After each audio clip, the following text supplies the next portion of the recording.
하나님께서 오늘 우리에게 허락하신 말씀은 열왕기상 22장 1절에서 53절의 말씀입니다. 봉독은 1절에서 23절과 29절에서 30절만 하도록 하겠습니다. 열왕기상 22장의 말씀입니다. 열왕기상 22장 봉독은 1절에서 23절과 29, 30절 함께 하도록 하겠습니다. 시리아와 이스라엘 사이에는 새해 동안이나 전쟁이 없었다. 그런데 3년째 되는 해에 유다의 여호사밧 왕이 이스라엘 왕을 찾아갔다. 이스라엘 왕은 자기의 신하들에게 말하였다.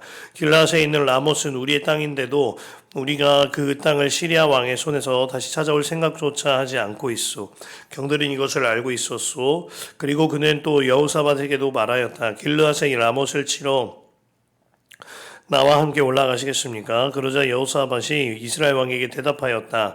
나의 생각이 바로 임금님의 생각이며 내가 통솔하는 군대가 곧 임금님의 군대이고 내가 부리는 말이 곧 임금님의 말입니다. 그러면서도 여호사밧은 이스라엘 왕에게 말하였다. 그러나 먼저 주님의 뜻을 알아봄이 좋을 것 같습니다. 그러자 이스라엘 왕은 예언자 400명가량을 모아놓고서 그들에게 물었다. 내가 길르앗의 라못을 치러 올라가는 것이 좋겠소? 아니면 그만두는 것이 좋겠소? 그러자 예언자들은 대답하였다. 올라가십시오. 주님께서 그 성을 임금님의 손에 넘겨주실 것입니다. 여호사밧이 물었다. 이 밖에 우리가 물어볼 만한 주님의 예언자가 또 없습니까? 이스라엘 왕은 여호사밧에게 대답하였다. 주님의 뜻을 물어볼 사람으로서 이물라의 아들 미가야라고 하는 예언자가 있기는 합니다만 나는 그를 싫어합니다. 그는 한 번도 나에게 무엇인가 길한 것을 예언한 적이 없고 언제나 흉한 것만 예언하곤 합니다. 여호사밧이 다시 제안하였다. 임금님께서 예언자를 두고 그렇게 말씀하시면 안 됩니다. 그러자 이스라엘 왕은 신하를 불러서 명령하였다. 이물라의 아들 미가야를 빨리 데려오너라. 그때에 이스라엘 왕과 유다의 여호사밧 왕은 왕복을 입고 사마리아 성문 어귀에 있는 타작마당에 마련된 보좌에 앉아있고 예언자들은 모두 그 두 왕 앞에서 예언을 하고 있었다. 그 예언자들 가운데서 그나아나의 아들 시드기야는 자기가 만든 철불을 가지고 나와서 이렇게 말하였다. 주님께서 이렇게 말씀하십니다. 철로 만든 이 뿔을 가지고 너 아합은 사람들을 찌르되 그들이 모두 파멸될 때까지 그렇게 할 것이다 하십니다. 그런 다른 예언자들도 모두 그와 같은 예언을 하면서 말했다. 길르앗의 라못으로 증군하십시오. 승리는 임금님의 것입니다. 주님께서 이미 그 성을 임금님의 손에 넘기셨습니다. 미가야를 데려간 다른 신하가 미가야에게 말하였다. 이것 보시오. 다른 예언자들이 모두 한결같이 왕의 승리를 예언하였으니 예언자께서도 그들이 한 것 같이 왕의 승리를 예언하는 것이 좋을 것이요. 미가야가 대답하였다. 주님께서 살아계심을 두고 맹세하지만 나는 다만 주님께서 말씀하신 것만을 말하겠습니다. 그가 왕 앞에 나아가니 왕이 그에게 물었다. 미가야는 대답하시오. 우리가 길르앗 라못을 치러 올라가는 것이 좋겠소? 아니면 그만두는 것이 좋겠소? 미가야가 대답하였다. 올라가십시오. 승리는 임금님의 것입니다. 주님께서 그것을 왕의 손에 넘겨주실 것입니다. 그러자 왕은 그에게 다시 말했다. 그대가 주님의 이름으로 나에게 말을 할 때에는 진실을 말해야 한다고 누차 일렀거늘 내가 얼마나 더 똑같은 말을 되풀이해야 하겠소? 미가야가 대답하였다. 내가 보니 온 이스라엘이 이 산 저 산에 흩어져 있습니다. 마치 목자 없는 양떼와 같습니다. 나주가 말한다. 이들에게는 인도자가 없다. 제각기 집으로 평안히 돌아가게 하여라 하십니다. 이스라엘 왕이 여호사밧에게 말하였다. 보십시오. 그는 나에게 길한 것은 예언하지 않고 흉한 것만을 예언한다고 말씀드리지 않았습니까? 미가야가 말을 계속하였다. 그러므로 이제는 주님의 말씀을 들으십시오. 내가 보니 주님께서 보좌에 앉으시고 그 좌우 옆에는 하늘의 모든 군대가 둘러서 있는데 주님께서 물으십니다. 누가 아합을 꾀어서 그로 길르앗 라못으로 올라가서 죽게 하겠느냐? 그러자 그들은 이렇게 하자 또 저렇게 하자 하며 저마다 자기의 의견을 말하는데 한 영이 주님 앞에 나서서 말합니다. 제가 가서 그를 꿰어내겠습니다. 그러자 주님께서는 그에게 물으십니다. 그를 어떻게 꿰어내겠느냐? 그러자 그는 대답합니다. 제가 거짓말하는 영이 되어서 아합의 모든 예언자들의 입에 들어가서 그들이 모두 거짓말하도록 시키겠습니다. 그러자 주님께서 말씀하십니다. 네가 그를 꾀어라. 틀림없이 성공할 것이다. 가서 곧 그렇게 하여라. 그러므로 이제 보십시오. 주님께서 거짓말하는 영을 여기에 있는 임금님의 예언자들의 입에 들어가게 하셨으니 주님께서는 임금님께 이미 재앙을 선언하신 것입니다. 29절과 30절 함께 보겠습니다. 이스라엘 왕 하합과 유다의 여호사밧 왕은 시리아와 싸우려고 길랏 라못으로 올라갔다. 이스라엘의 아합 왕은 여호사밧에게 말하였다. 나는 변장을 하고 싸움터로 돌아갈 터이니 임금님께서는 왕복을 그대로 입고 나가십시오. 아멘. 하나님의 말씀입니다. 주님 안에 참 좋은 금요일입니다. 오늘 밤 8시에는 금요 성령 집회가 있겠습니다. 이를 통하여서 현장에 나와서 함께 예배하실 때에 성령으로 충만함을 얻고 또한 새 힘을 얻게 되어지는 밤이 되시리라 믿습니다. 함께 하시면 좋겠습니다. 주님 주시는 쓴소리를 달게 받는 것이 은혜입니다. 라는 제목으로 함께 말씀 나눌 텐데요. 오늘로 열왕기 상이 이제 맞춰집니다. 주님께서 참 특별한 타이밍으로 우리를 항상 인도하고 계심이 항상 경험되는 나날인 것 같아요. 여러 속담이나 격언 중에 이 달다라는 표현과 그리고 이 쓰다라는 감각의 표현이 대조되는 격언이나 속담들이 참 많죠. 우리나라 속담에도 있지 않습니까? 입에 쓴 약이 몸에도 달다라고 하였죠. 그리고 아리스토텔레스가 한 말로 많이 알려져 있는데요. 인내는 쓰지만 그 열매는 달다라는 말도 있습니다. 또한 중국 속담 중에 사자성어인데요. 양약고구라는 말이 있다고 합니다. 우리 속담과 마찬가지로 입에 쓴 약이 몸에 좋다라는 뜻인 거죠. 뿐만 아니라 영어로도 동일한 속담이 있는데요. good medicine tastes bitter 이라는 속담이 있다고 합니다. 입에 쓰고 아주 불편한 것이 좋은 약이다 라는 뜻인 거죠. 그만큼 내 속에 쓴 것이 사실은 내게 유익이라는 의미는 전 세계 사람들에게 널리 알려져 있는 것 같습니다. 내 입에 쓴 것만이 단 것이 아닙니다. 내 귀에 쓴 소리도요, 우리의 인생을 더 단 길로, 달콤한 길로 인도하죠. 중요한 것은 그 쓴소리를 내가 달게 받는 믿음이 있는가 하는 것입니다. 예컨대 저와 저희 아내가 가끔 대화를 나누면 저희 아내가 저의 설교나 저의 삶을 이제 크리틱할 때가 있습니다. 비평하거나 저에게 쓴소리를 줄 때가 있죠. 당신 이렇게 사는 삶은 설교와 모순된다. 아이들에게 이렇게 하지 않는 건 이거는 당신이 말씀 전하는 자로서 올바르지 않다. 이런 쓴소리를 들 땐 정말 제 가슴에 씁니다. 하지만 그 소리를 받아들일 때 제가 인생에 좀 더 나은 걸음을 내디딜 수 있음을 깨닫게 되어집니다. 자, 여러분들은 어떠십니까? 쓴소리를 달게 받으십니까? 아니면 내 입에 맞는 소리만, 내 귀에 달콤한 소리만 귀 기울이며 그런 사람들만 어울리거나 추종하며 살지는 않느냐는 말씀입니다. 오늘 본문에 아합은 자기의 귀에 쓴 소리는 내치고 자기 귀에 달콤한 소리만 청종하는 자였습니다.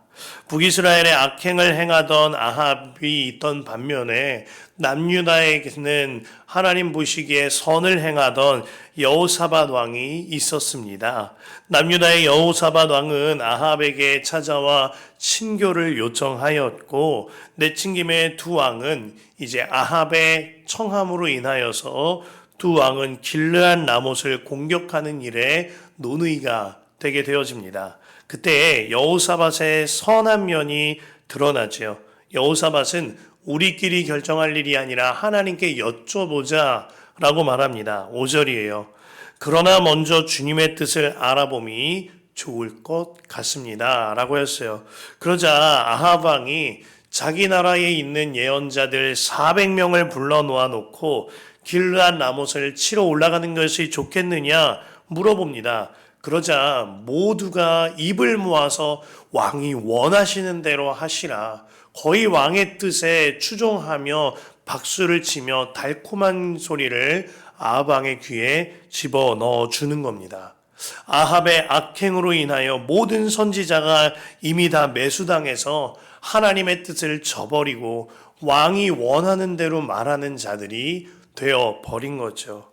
아무리 봐도 미심쩍었던 이 여호사밧이 이 외에 다른 예언자는 없느냐 물어봅니다. 그제야 아합이 말하죠. 8절 말씀이에요. 이스라엘 왕은 여호사밧에게 대답하였다.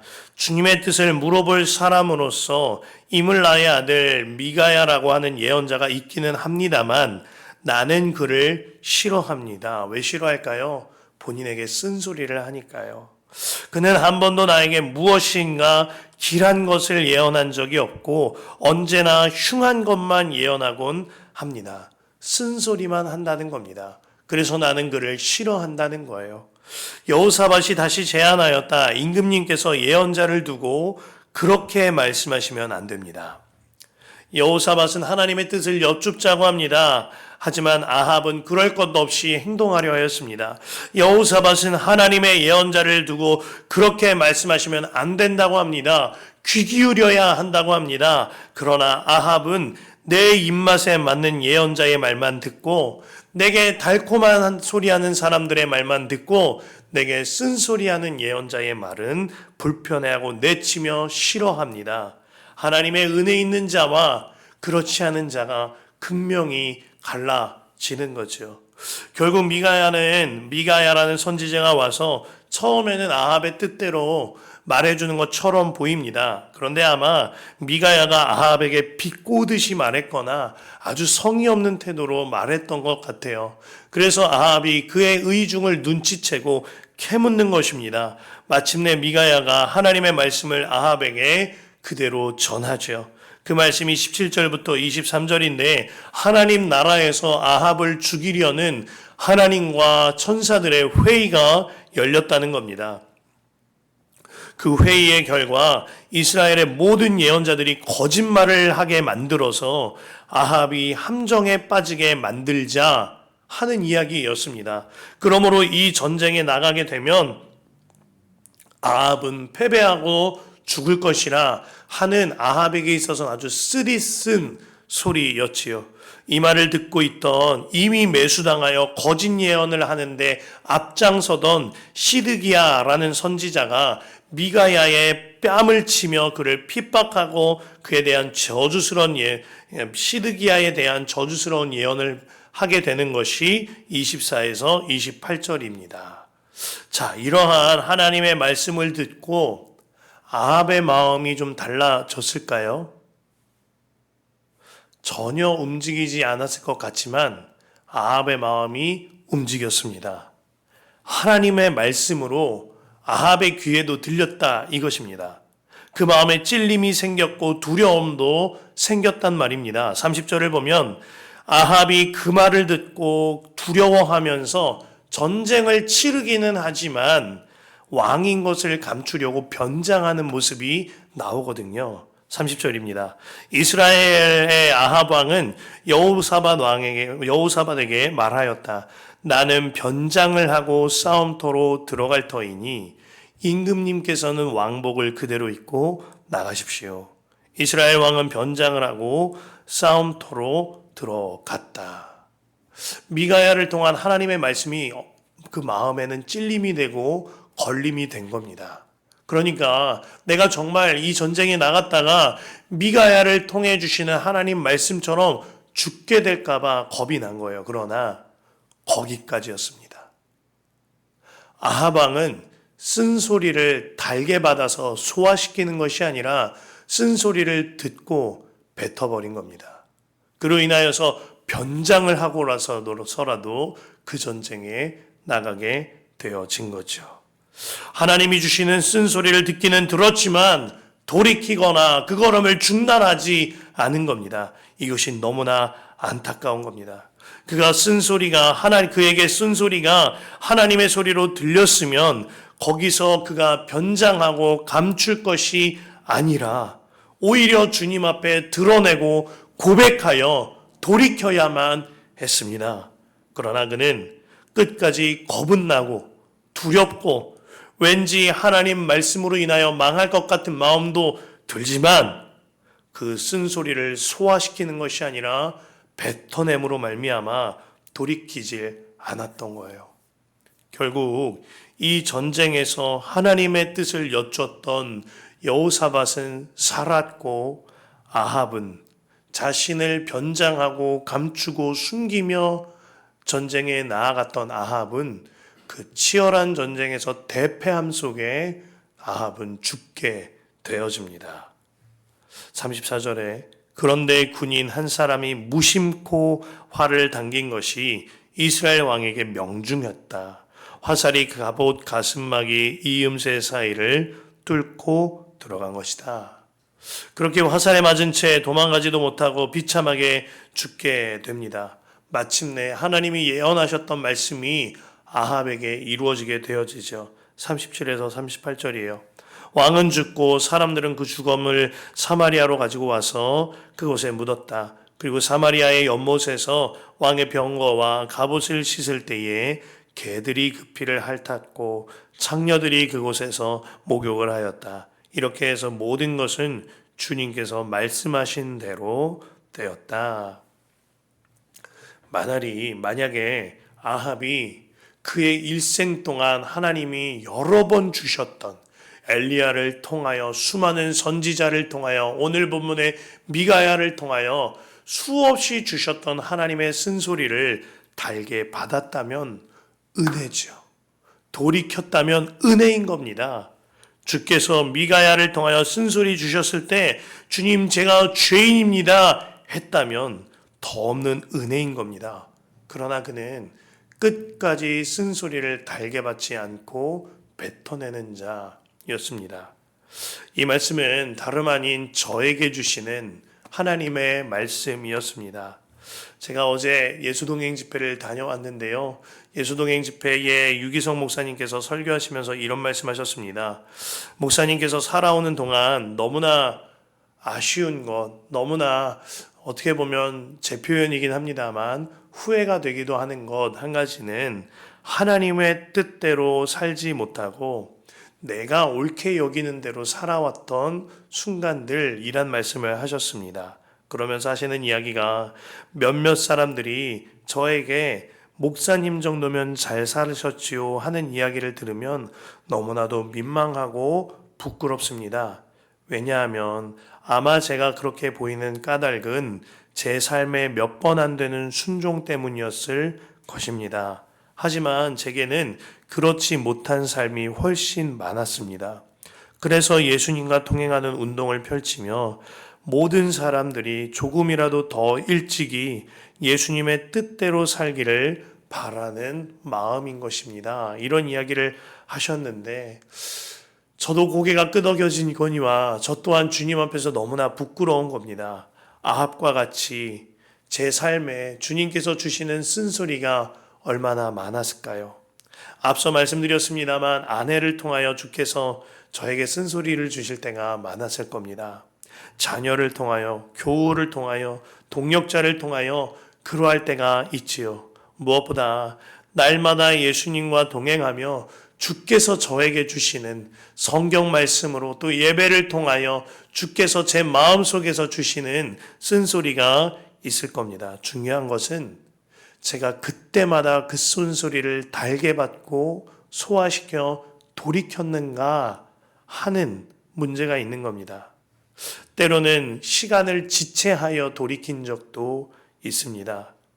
그러나 때로는 아합처럼 변장하고 감춰서 아무렇지도 않은 양 제 마음에 더러운 것을 그대로 내버려둔 채 뻔뻔하게 살 때도 있는 것입니다. 늦게 순종할 때는 주님 앞에 죄송하고 뻔뻔하게 살았던 것이 드러나니 주님 앞에 두려운 마음이 드는 거예요. 그래서 제가 이제 더 이상은 그러한 삶을 살지 아니하고자 매일 밤마다 예수님과 동행하는 일기를 쓰며 제 삶을 빛 가운데로 드러내려고 때로는 몸부림치고 때로는 그 은혜를 누리고자 하는 것입니다. 저의 어제자 일기 중에 한 토막입니다. 오늘 예수동행 집회 찬양을 하는데 깊은 성령의 임재가 있었습니다. 또한 오직 예수님과 동행하는 삶을 사시고자 모든 목회를 내려놓게 되셨고 키르기즈스탄으로 향하시는 선교사님을 축복하고 기도하며 저에게 질문하게 되었습니다. 너는 지금 당장 주님이 말씀하시면 그와 같이 행할 수 있겠느냐? 입술로는 아멘하지만 속에서부터 완전한 순종으로 나아가지 못하는 저를 보았습니다. 그로 인해 하나님 앞에 너무너무 죄송했습니다. 그러나 그럼에도 불구하고 은혜는 내가 힘주리라 하시는 주님의 음성입니다. 깨닫습니다. 내가 하는 것이 아닙니다. 주님께서 나의 안에서 해주시는 것입니다. 제가 할 일은 오직 하나입니다. 오직 주님만 바라보는 것입니다. 이렇게 연약한 것이 저입니다. 그러나 그럼에도 불구하고 은혜인 건 그런 저마저도 주님은 사랑하셔서 날마다 주님의 쓴소리를 달게 받게 하시는 은혜의 길로 인도하여 주신다는 겁니다. 그 길이 제가 살 길이거든요. 그 길이 제가 주님과 동행하며 행복을 누리는 길이거든요. 어제도 또 말씀을 쓰면서도 일기장 앞에서 얼마나 눈이 붉어졌던지 모릅니다. 여러분, 주님의 쓴소리를 달게 받는 게 은혜입니다. 사도행전 2장에 베드로가 사람들 앞에서 주님의 십자가 복음을 전합니다. 하나님의 아들이신 독생자 예수 그리스도를 죽인 것은 바로 당신들입니다 라고 설교를 합니다. 그때 사람들의 마음이 찔림을 얻었다고 하였습니다. 사도행전 2장 37절 38절이에요. 그들이 이 말을 듣고 마음에 찔려 베드로와 다른 사도들에게 물어 이르되 형제들아 우리가 어찌하겠고 하거늘 쓴소리를 듣고 달게 받음으로 말미암아 마음에 찔림이 일어나고 회개가 일어나게 되어진 것입니다. 놀라운 것은 그들에게 성령의 충만함이 부어졌다고 했습니다. 38절에 베드로가 이르되 너희가 회개하여 각각 예수 그리스도의 이름으로 세례를 받고 죄 사함을 받으라 그리하면 성령의 선물을 받으리니. 반면 사도행전 7장에서 스데반 또한 베드로와 동일한 십자가 복음을 설교하였습니다. 예수를 죽인 자들은 바로 당신들이라 하는 십자가 복음을 설교할 때에 그때 그곳에 있던 유대인들도 마음이 찔렸다고 하였습니다. 쓴소리가 들어간 것입니다. 그러나 그들은 그 쓴소리를 달게 받지 않았어요. 그로 인하여서 반응이 전혀 달랐습니다. 사도행전 7장 54절에 그들이 이 말을 듣고 마음에 찔려 그를 향하여 이를 갈거늘. 결국 그들은 그들에게 쓴소리하였던 스데반을 돌로 쳐서 죽였습니다. 같은 성령의 쓴소리를 들을지라도 달게 받는 게 은혜인 겁니다. 달게 받는 게 사는 길인 거예요. 달게 받는 게 예수님과 행복하는 진정한 행복을 누리는 길인 것입니다. 사랑하는 성도 여러분, 주께서 주시는 쓴소리를 내게 주시는 말씀으로 달게 받는 길이 살 길입니다. 말씀이 분명히 말해요. 히브리서 12장 5절 6절에 내 아들아 주의 징계하심을 경히 여기지 말며 그에게 꾸지람을 받을 때 낙심하지 말아라. 주께서 그 사랑하시는 자를 징계하시고 그가 받아들이시는 아들마다 채찍질 하심이라. 사랑하니까 쓴소리 주시고 사랑하시니까 사랑의 매도 허락하신다라는 겁니다. 말씀이 분명히 말합니다. 하나님의 말씀은 살아있고 활력이 있어 좌우의 날선 어떤 검보다도 예리하여 혼과 역과 및 관절과 골수를 찔러 쪼개기까지 하며 또 마음의 생각과 뜻을 판단하나니. 이 말씀을 허락하신 주님의 마음은 틀림없는 사랑의 마음입니다. 때로는 안아주시고 때로는 품어주시고 때로는 위로하시죠. 그러나 때로는 말씀으로 찔리게 하시고 찔러 쪼개기까지 하시고 우리에게 쓴소리를 허락하시고 꾸짖으시고 징계하셔서 주님을 더욱더 바라보게 만드는 사랑의 하나님의 마음인 것입니다. 그 주님만 바라보는, 그리하여 주님의 쓴소리를 달게 받는 은혜를 누리는 저와 여러분 되기를 간절히 축복합니다.